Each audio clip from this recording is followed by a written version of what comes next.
Բարի օր հարգելի հետևորդներ, ժամի կարևոր նորություններով եթերում է IBC լուրերի ժամը 12-ի թողարկումն է, ես Սվետլանա Պետրոսյանն եմ, նախ կարևորը համառոտ։ Առաջին գրկախառնությունը դաժան գերությունից հետո 5 տարի անց Վիգենը կնոջ կողքին է։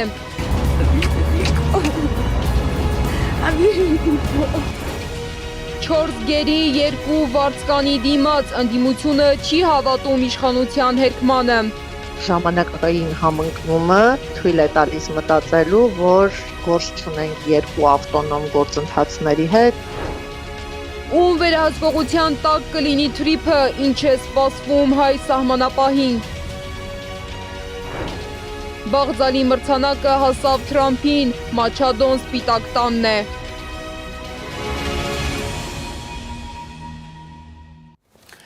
Այսօր հակակոռուպցիոն դատարանում կկայանա Սամվել Կարապետյանի նկատմամբ տնային կալանքի երկարաձգման վերաբերյալ դատական նիստը։ Փաստաբան Արամ Վարդևանյանն հայտնել է, որ դատախազությունը հունվարի 5-ին վերաքննիչ բողոք էր ներկայացրել կալանքի ապօրինության վերաբերյալ, իսկ վերաքննիչ դատարանը հունվարի 12-ին ընդունել է վարույթը եւ որոշել այսօր հրապարակել որոշումը։ Այսօրվա նիստին Սամվել Կարապետյանը չի մասնակցելու։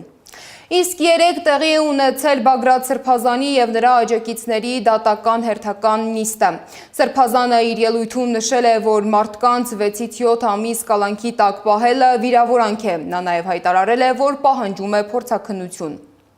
Անկեղծորեն չհասկացա մեղադրողի դիրքորոշումը ինչ էր նշանակում ժամանակը գաք ասենք ժամանակ 7 ամիս անցել է պատվարժան դատարան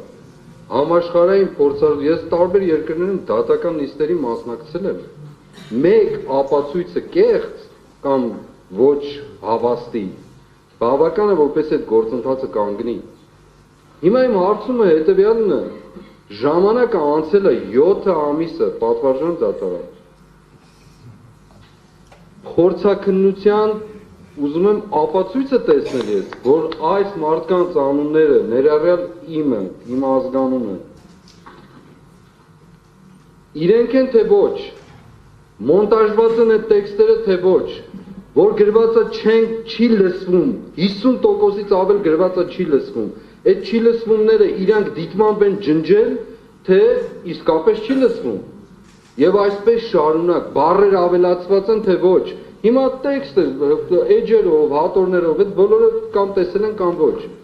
դուք էլ անցյալ անգամ ասացիք, որ դուք չեք լսել։ Գևորգ եպիսկոպոս Սարոյանը հայց է ներկայացրել դատարան ընդդեմ հայաստանյան Սարաքելական Սուրբ եկեղեցու։ Եպիսկոպոսը պահանջում է, որ անվավեր ճանաչվի ամենայն հայոց կաթողիկոսի հրամանը, որով նրան ազատել են Մասյացոտնի թեմի առաջնորդի պաշտոնից եւ վերականգնել իր նախկին դիրքը որպես Մասյացոտնի թեմի առաջնորդ։ Հայցադիմումը մուտքագրվել է Արմավիրի մարզի առաջին ատյանի ընդհանուր իրավասության դատարան։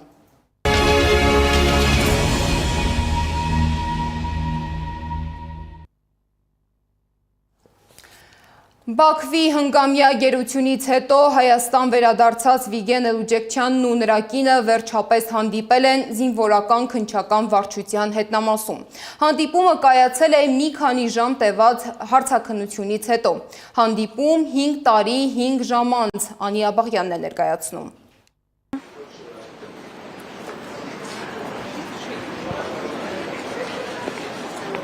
Բաքվից վերադարձած գերիներից Վիգեն Էլուջեկչյանի կինն է։ Լինդան։ 5 տարի անց ամուսնուն հանդիպելու մեծ ցանկությամբ Բեյրութից Երևան է եկել առաջին օդանավով։ Ուզում է տեսնել Վիգենին, այս ամենակարևորն է այս բանը ասում է։ Հետո բանասկալի մասին անպայման ցեսի դերակացնի։ Չի հավատում, որ սա իրականություն է։ Խոսելով զավակների հոր վերադարձի լուրն իմանալու մասին, Լինդան ասում է, անբացատրելի զգացողություններ ունեն։ شو ردة فعل الولاد؟ كثير مبسوطين ما حدا مصدق Լինդայի եւ Վիգենի տղան Սերժը 5 տարի է հոր վերադարձին է սպասում։ 3 տարի էլ սպասում է հոր օրհնությամբ պսակադրությանը։ Լինդան ասում է, միասին տուն Լիբանան են գնալու եւ պսակադրեն որդուն։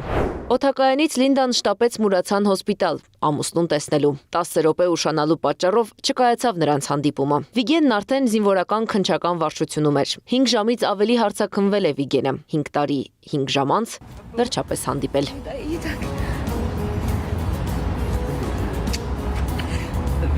Անի Աբաղյան, Նորայր Հակոբյան, Անդրանիկ Մանսուրյան, ABC Media։ Զինվորական քննչական վարչությունում Վիգենին այցելել է Սփյուռքի հանձնակատար Զարեհ Սինանյանը։ Ըստ Սինանյանի, Վիգենն ունի մեջքի հետ կապ ունեցող խնդիրներ, հավանաբար վիրահատության կարիք կլինի, բայց տրամադրությունը լավ է, ուրախ է, երջանիկ է, որ Հայաստանում է։ Անկեղծ հանդիպեցի, այցելեցի մեկ գերու, նախկին գերու Վիգենին եւ պարզապես ուզում էի տեսնել առողջությունը ինչպես է, ինչ տրամադրություն ունի եւ մի փոքր նաեւ իրենից ոգեշնչվել, ես էլ իրեն ոգեշնչեմ եւ այդքանը։ Ինչ եք պատմում, ինչպես է զգում իրեն։ Առողջական խնդիր ունի, մեջքի դիսկի խնդրեմ ունի եւ վիզն էլ այսպես ֆիքսատորի մեջ է։ Այսօր ունի առողջական խնդիր ունի, դա երևի այդպես հետագայում վիրահատվելու անհրաժեշտություն կունենա, բայց տրամադրությունը լավ է, ուրախ է, երջանիկ է, որ Հայաստանում է, ուզում է մնալ Հայաստանում, որը շատ կարևոր է։ Այդքանը պատմելուց գիտեք, տենց չեմ կարող, նախ չեմ էլ մտել այդ թեմայի մեջ, տենց օպերատիվ տեղեկություններ չեմ ստացել, դա իմը չի։ Իդեպ Լինդայի Հայաստան ժամանելու վերաբերյալ խնդիրները կարգավորել է Հոյդան։ Տոմսը գնել է Հոյդա Լիբանանի կառույցի ներկայացուցիչները, իսկ Հայաստանում նրա կացությունը ապահովվել է Հոյդա ԳՄ անդամ Իշխան Սաղաթելյանը։ Իսկ 70-ամյա Վագիվ Խաչատրյանը, որին գերեվարել էին Հակարիի կամրջին շտապ օգնության մեքենայից, այժմ Նորք Մարաշ սրտաբանական հիվանդանոցում է։ Հավանաբար դեռ ի վիճակի չէ հարցաքննվել։ Նա ունի սրտի քրոնիկ հիվանդություն։ Բայց վիճակը բավարար է։ Իսկ Բաքվից վերադարձած մյուս գերիները Գևորգ Սուջյանն ու Դավիթ Դավթյանը առողջական խնդիրներ չունեն, նրանք արդեն տուն են վերադարձել։ Հասարակությունը գերիների վերադարձի մասին լուրը իմացել է Նիկոլ Փաշինյանի գրառումից, իսկ գերիների հարազատները լրատվամիջոցների կամ իրենց հարազատների զանգերից։ Պետական որևէ մակարդակով նախապես չեն խոսել գերիների ընտանիքների հետ։ Ինչպես են գերիների հարազատները տեղեկացել իրենց ամենասպասված լուրի մասին եւ ինչու է տեղեկատվության հրապարակման ձևը այսօր դարձել իրավապաշտպանների քննադատության առարկա, ռեպորտաժում։ Հայաստան վերադարձած գերիներից Վիգեն Էյուլջեքչյանի կինը Լինդա Էյուլջեքչյանը ABC մեդիայի հեռախոսազանգից է տեղեկացել, որ ամուսնուն ազատել են գերությունից։ Վագիվ Խաչատրյանի դուստրը Վերան ընկերուհու հեռախոսազանգից է իմացել։ Փաստացի, գերիների հարազատներից որևէ մեկին չեն տեղեկացրել իրենց հարազատի վերադարձի մասին։ Բոլորի պես Նիկոլ Փաշինյանի գրառումից են իմացել։ It's թվում է իշխանությունները ուզում են ցնցել հասարակությանը, իբրի ինչ են արել։ Ասեք էլի գերագնահատել իրենց ներդրումը այս հարցում իմ տպավորությամբ դա էր պատճառը, որ չեն տեղեկացրել, բայց ասենք ոնց կարելի է չտեղեկացնել այդ մարդկանց։ Իրավապաշտպան Ժաննա Ալեքսանյանը գերիների ընտանիքներին չտեղեկացնելը կապում է իշխանության անուշադրության հետ։ Ըստ նրա պարզապես պակասում է պետական հոգացությունը։ Այստեղ չկա որևէ անվտանգային կամ իրավական հարց։ Այստեղ հանրությանը պետք է պատրաստվել, հանրությանը նրանք ուզում են ցնցել մշտապես պետության, հոգացության, ուշադրության ներքո։ Բոլորինը Հաշվի չի առնվել որևէ նրբություն։ Facebook-ում գրառում անելուց առաջ պետք էր նախապես տեղեկացնել եւ հաշվի առնել հարազատի հոգեբանական վիճակը։ Կարծում եմ, քաղաքացու իրավունքների պաշտպան հասարակական կազմակերպության նախագահ Կարեն Հեքիմյանը։ Նման դեպքերում անհրաժեշտ է ուղղակի նախապես հարազատներին տեղեկացնել, հակառակ դեպքում դա վտանգավորել է։ Գիտեք ինչ, նման լուր իմանալուն պես հարազատը կարող է ուղղակի սիրտը կանգնի ենթադրենք, բառից բուն իմաստով, դրա առողջությանը վնաս։ Բայց իրավապաշտպանը գերիների հարազատներին չտեղեկացնելու պատճառն այլ կերպ է մեկնաբանում։ Այս գործընթացը ոչ թե ղեկավարվել է Հայաստանից, այլ ղեկավարվել է այլ պետությունից, ենթադրաբար Թուրքիայից։ Ես վստահ չեմ, ենթադրում եմ Թուրքիայից։ Ու այդ իմաստով, այդ ռակուրսով որ նայենք խնդրին, ապա հասկանալի կլինի, որ Հայաստանի օրվա իշխանությունները ուղղակի չեն տիրապետել այդ ինֆորմացիային։ Հայաստանի իշխանությունները հանդես են եկել ոչ թե որպես պայմանագրային կողմ, այլ որպես մենեջեր, այսինքն կատարող կողմ։ Զանգել են, ասել են, որ լինելու է փոխանակում, իսկ Նիկոլ Փաշինյանը որպես թարմ լուր շտապել է ներկայացնել հանրությանը, կարծում է Կարեն Հեքիմյանը։ Կարմիր խաչից ասացին, որ իրենք ներգրավված չեն եղել այս գործընթացում, այդ իսկ պատճառով չեն կարող մեկնաբանություն տալ։ Համենայն դեպս գերիների վերադարձը տեղի է ունեցել այլ փոխհամաձայնությամբ։ Անահիտ Սարգսյան, Գեղամ Ղազարյան, ABC Media։ Գերիների վերադարձից ժամեր անց Երևանն է սիրիացի վարձկաններին արտահանձնեց Սիրիա։ Կապ ունեն արդյոք այս երկու գործընթացներն իրար հետ։ Պաշտոնական Երևանը պնդում է, որ կապ չկա, սակայն փորձագիտական դաշտը համոզված է։ Տեղի ունեցել փոխանակում գերիների դիմաց սկզբունքով։ Միևնույն ժամանակ նրանք նշում են, որ այդ երկու սիրիացի վարձկանների դիմաց հնարավոր էր վերադարձնել բոլոր հայ գերիներին։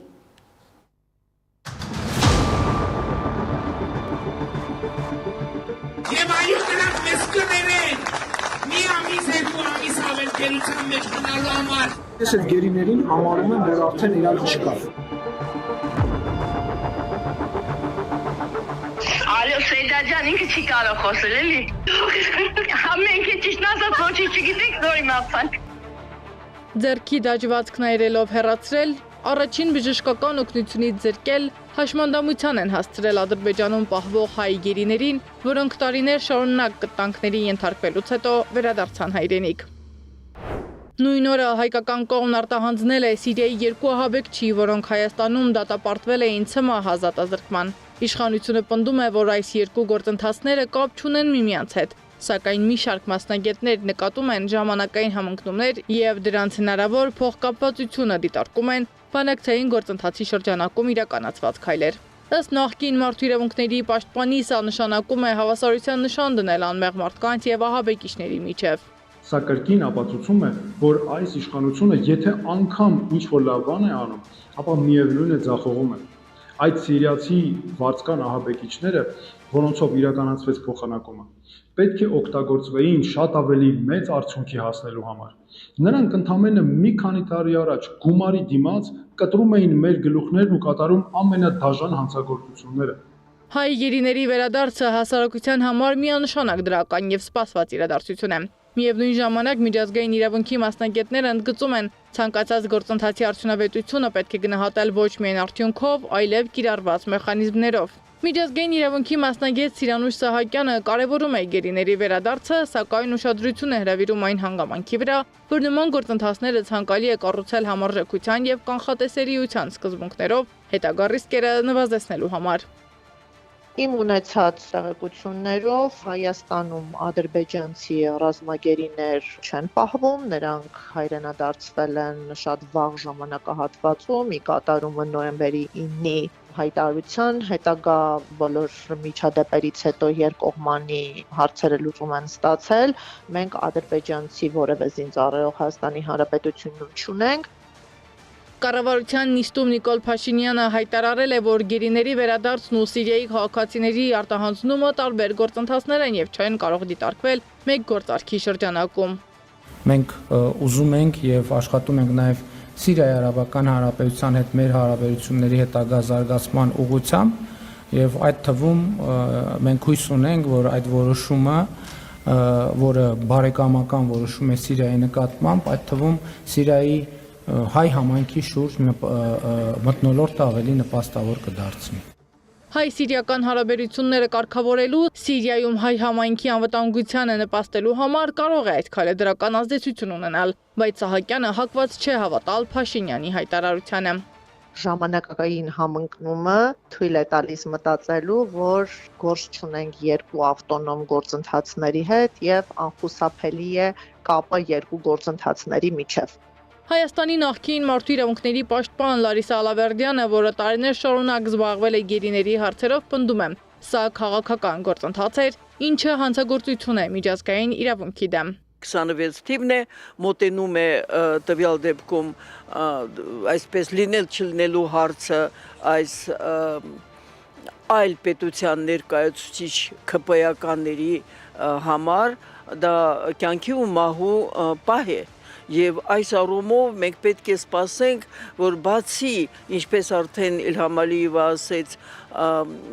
ռազմաքաղաքական ղեկավարության Արցախի հանրապետության, մնացածներին կարող են այդպես մաս-մաս ուրախություն պատճառել Հայաստանի այսպես հասարակությանը։ Տեղի ունեցած Ալավերդյանը քաղաքական առևտուր է որակում պնդելով անկախ ամեն ինչից 4 հայի վերադարձն ուրախալի լուր է։ Նախկին ՄԻՊ-ը նաև պատահական չի համարում, որ նախընտրական շրջանում են վերադարձել գերիները, կանխատեսում է։ Բացի ռազմաքաղաքական ղեկավարներից մնացած պատաններին վերադարձնելու են մինչև ընտրություն։ Սովետական ժամանակ եղել է այդպիսի բան, որ прошла зима, настало лето, спасибо партии за это։ Հիմա ես կոչ եմ անում, որ չընկնենք մենք այդ անեկդոտային վիճակի մեջ։ Էլի եմ ասում բոլոր ընտանիքների հետ կիսելով այդ ուրախությունը հիշեք, դա կեղտոտ քաղաքական եւ ես կասեի արյունոտ քաղաքական այդ խաղ է։ Փորձագետները կանխատեսում են, որ նախընտրական փուլում մյուս գերիների վերադարձը հրաշքի ժանրից չէ, բայց դրա գինը հետո հայը թանկ է վճարելու։ Սեդա Մակարյան, Նոնա Գևորգյան, ABC Media։ Օրեր առաջ Երևանում Իրանի դեսպանատան դիմաց տեղի ունեցած իրանցիների բողոքի ցույցերից հետո կտրուկ փոխվել է պաշտոնական Թեհրանի խոսույթը Հայաստանի վերաբերյալ։ Իրանի դեսպանը Երևանում բաց տեքստով հայտարարել է, որ Թեհրանում տպավորություն ունեն, որ Հայաստանը կարող է վերածվել իրենց դեմ գործողությունների կենտրոնի։ Ինչ զարգացում կարող է ունենալ Իրանի հետ հնարավոր լարումը եւ ինչ սպասել տարածաշրջանում, մանրամասները ռեպորտաժում։ Թեհրանում ձևավորվում է մի պատկերացում, որ Հայաստանը դառնում է Իրանի դեմ թշնամաբար տրամադրված ուժերի համար կենտրոն, հայտարարել է Հայաստանում Իրանի դեսպանը հունվարի 14-ին տված ասուլիսի ընթացքում։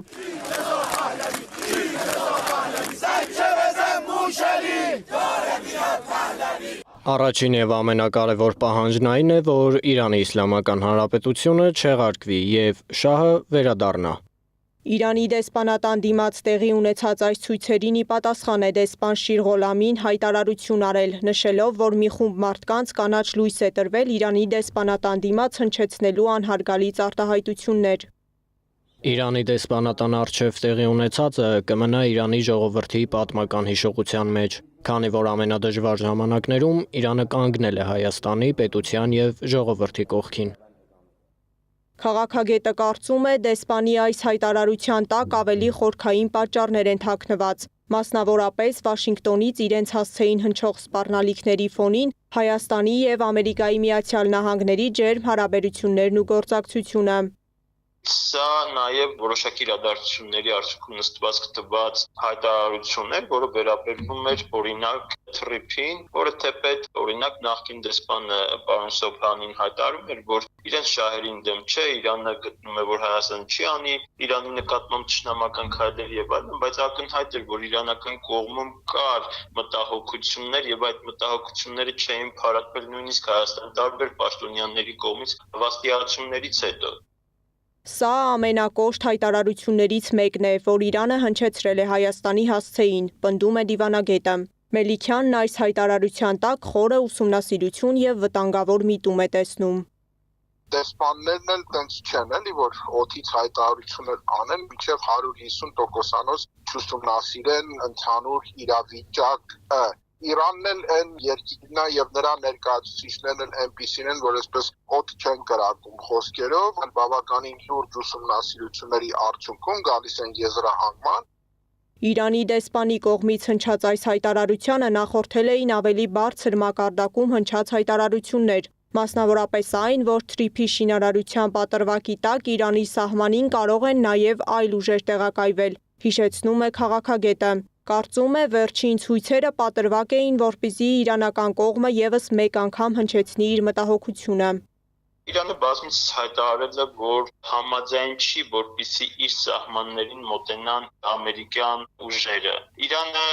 Բոլոր դեպքերում թրիփը համարում է ամերիկյան պրոյեկտ, որը հակասում է իր ռազմավարական շահերին։ Միևնույն ժամանակ հավաստիացումները, որ Իրանի հետ սահմանը չի փակվի եւ այլն, Իրանում այս հայտարարությունների նկատմամբ եւս կարծում եմ վերապահումներ ունեն, որոնք այս կամ այն կերպ արտահայտվում է իրենց տարբեր պաշտոնյաների, հատկապես պահպանողական շերտերի կողմից, ինչը եւս բնականաբար ազդակ է մեզ համար։ Ներքին գործերի նախարարությունը հունվարի 14-ին Խալիլ Շիրղոլամիի հայտարարությանն արձագանքեց, նշելով, որ Հայաստանի Հանրապետությունը պարտավոր է չխոչընդոտել քաղաքացիների խաղաղ հավաքների ազատության իրավունքի իրացումը։ Ներքին գործերի նախարարության կողմից բոլոր նշված հավաքները սպասարկվել են օրենսդրությամբ սահմանված կարգով, ապահովվել է ինչպես հավաքների մասնակիցների, այնպես էլ դեսպանատան շենքի անվտանգությունը։ Իրանի դեսպանի հայտարարությունը Երևանում տեղի ունեցած բողոքի ակցիաների շուրջ ցույց տվեց, որ խոսքը միայն մեկ միջադեպի մասին չէ։ Ամերիկայի Միացյալ Նահանգներ Իրան դիմակայության եւ տարածաշրջանում ձևավորված ներկա աշխարհաքաղաքական պայմաններում անգամ ներքին հանրային գործընթացները կարող են ընկալվել որպես արտաքին ազդակ։ Սեդակ Յուրեղյան, Նոնա Գևորքյան, ABC Media։ Իդեպ Սփյուռքի գլխավոր հանձնակատարի գրասենյակի ղեկավար Զարե Սինանյանը հայտարարել է, որ Իրանում ընթացող զանգվածային բողոքի ցույցերի հետևանքով զոհվել է 2 հայ։ Շարունակելով Իրանի թեման, նշեմ, որ ըստ ԱՄՆ ֆինանսների նախարարության ԱՄՆ-ն ընդլայնել է Իրանի դեմ պատժամիջոցների ցանկը, դրանում ներառելով 11 մարդու եւ 13 կազմակերպության։ Պատժամիջոցների տակ հայտնված բոլոր մարդիկ Իրանի քաղաքացիներ են։ Ամերիկայի Միացյալ Նահանգները պատժամիջոցներ է սահմանել Իրանի Իսլամական Հանրապետության անվտանգության խորհրդի քարտուղար Ալի Լարիջանիի նկատմամբ։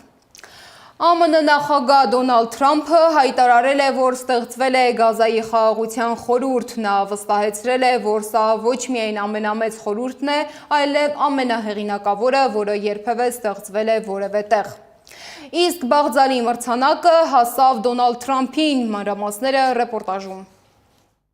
Բաղձալի մրցանակը հասավ Թրամփին, Վենեսուելայի ընդդիմության առաջնորդ Մարիա Կորինա Մաչադոն իր խաղաղության Նոբելյան մրցանակը նվիրել է Միացյալ Նահանգների նախագահին։ Հարցին ինչու մրցանակը հանձնեցիք Թրամփին, նա պատասխանել է, որովհետև նա արժանի է դրան։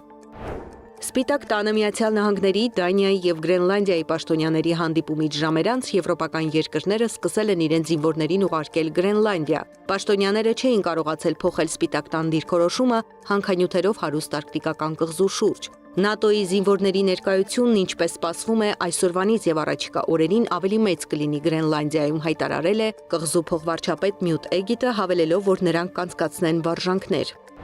Գրենլանդիայի արտգործնախարար Վիվիան Մոցֆելտն էլ հուզվել է ուղիղ եթերում հարցազրույցի ժամանակ։ Մենք անում ենք հնարավորը, բայց վերջին օրերը շատ ծանր են, ես շատ հուզված եմ, ասել է նա։ Ավելի վաղ NBC News-ը հայտնել էր, որ Թրամփի վարչակազմը $700 միլիարդ Գրենլանդիան գնելու առաջարկ է պատրաստում։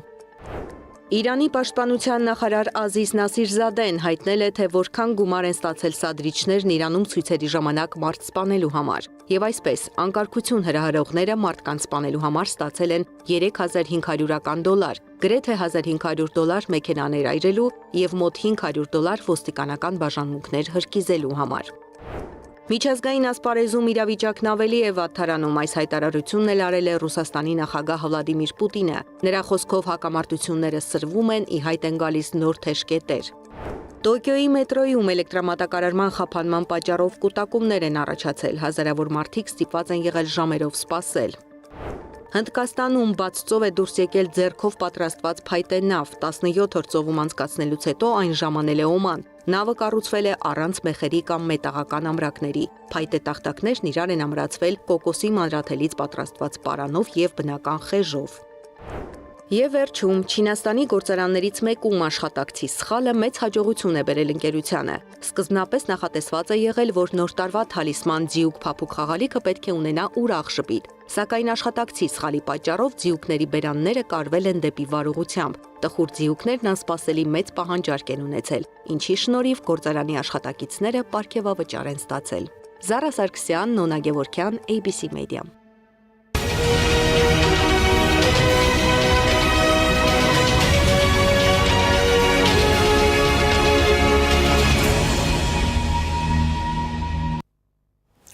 Վերջին օրերին, երբ բենզինի և դիզելային վառելիքի գները նվազում էին, հեղուկ գազի գինը լցակայաններում բարձրացել է 40-ից 50 դրամով։ Այսինքն նախկին 190 դրամի փոխարեն 1 լիտրի համար կվճարեք 230-ից 240 դրամ։ Իսկ ինչու է թանկանում հեղուկ գազը։ Նախ նշեմ, որ Հայաստանում հեղուկ գազ ներկրվում է երկու երկրից՝ Ռուսաստանից և Իրանից։ Եվ ըստ էկոնոմիկայի նախարար Գևորգ Պապոյանի, հեղուկ գազի գնի աճը պայմանավորված է մի դեպքում Իրանում տեղի ունեցող իրադարձություններով, մյուս դեպքում եղանակային պայմանների հետ։ Վերջին շրջանում Հայաստանում զգալիորեն թանկացել է ամեն ինչ՝ միսը, կաթնամթերքը, ձեթը, մակարոնը, նույնիսկ հացը։ Վիճակագրական կոմիտեի տվյալներով, օրինակ, միսը թանկացել է 11-ից 14%-ով։ Հիմա հաշվենք հաշվիչով։ Օրինակ, եթե պայմանական 1 կիլոգրամ տավարի միսը արժե 3000 դրամ, 11.7%-ով թանկանալու դեպքում, հաշվենք,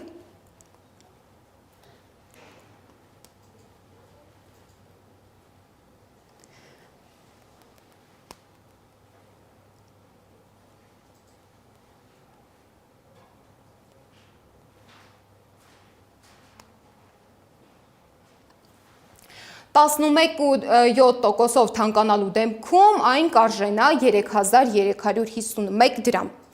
Ինչով է պայմանավորված անհասկանալի գնաճը։ Սեդա Մակարյանն է պարզել։ Մարդիկ ստիպված են թեթևացնել գնումների զամբյուղը վճարել կարողանալու համար։ Մինչ թոշակներն ու աշխատավարձները նույնն են մնացել, թանկացել է գրեթե ամեն ինչ՝ միսը, կաթնամթերքը, մակարոնեղենը, անգամ հացը։ Տնտեսվարողներն էլ խոստովանում են, ոչինչ չեն կարողանում անել գնաճի շղթան կանգնեցնելու համար։ Միջին աշխատավարձը հազիվ ամսվա սնունդին է բավականացնում, դժգոհում են երևանցիները։ Սննդամթերքի գնաճ նկատում եք։ Այո, իհարկե։ Ինչն է թանկացել հատկապես։ Այսօր առավոտյան ես նկատեցի, որ կանաչեղենը հատկապես թանկացել է։ Առավոտյան շուկա է եկել մեր զրուցակիցը, ճաշ պատրաստելու համար մի քանի գնումներ է կատարել։ Ասում է, ակնհայտ է վերջին ամիսներին սննդամթերքի գնի կտրուկ աճը։ Կաթնեղենը նույնպես երևի թե մի 150-ի կարգի թանկացել է, ծխախոտը նույնպես 100 դրամի կարգի։ Միջին աշխատավարձը նույնիսկ չի բավականացնի միայն սննդի, իսկ ապրելը դա շատ լայն հասկացողություն է, միանգամայն ոչ։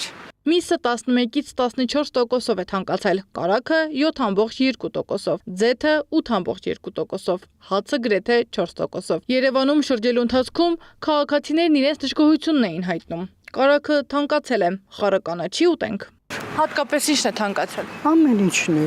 Անհրաժեշտ է մածունը, կաթա, սմետանը, որ առանց դրա հնարավոր չի։ Դու չես կարողանալ 1000 դրամ վերցնես, գնաս մի կաթ, մի մածու սմետան ու տվարով գարնես։ Ինչն է թանկացել ավելի շատ։ Երևի կարագը, պանիրեղենը, այդպես ձեթ։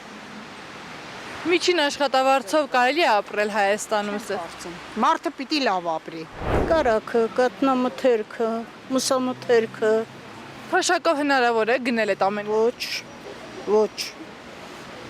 Թոշակառուն պետք է ամսվա կեսից ավելը սոված մնա։ Թոշակառուի գումարը միայն դեղորայքին է բավականացնում։ Հաճախակի առևտուր չեմ անում, դրա համար,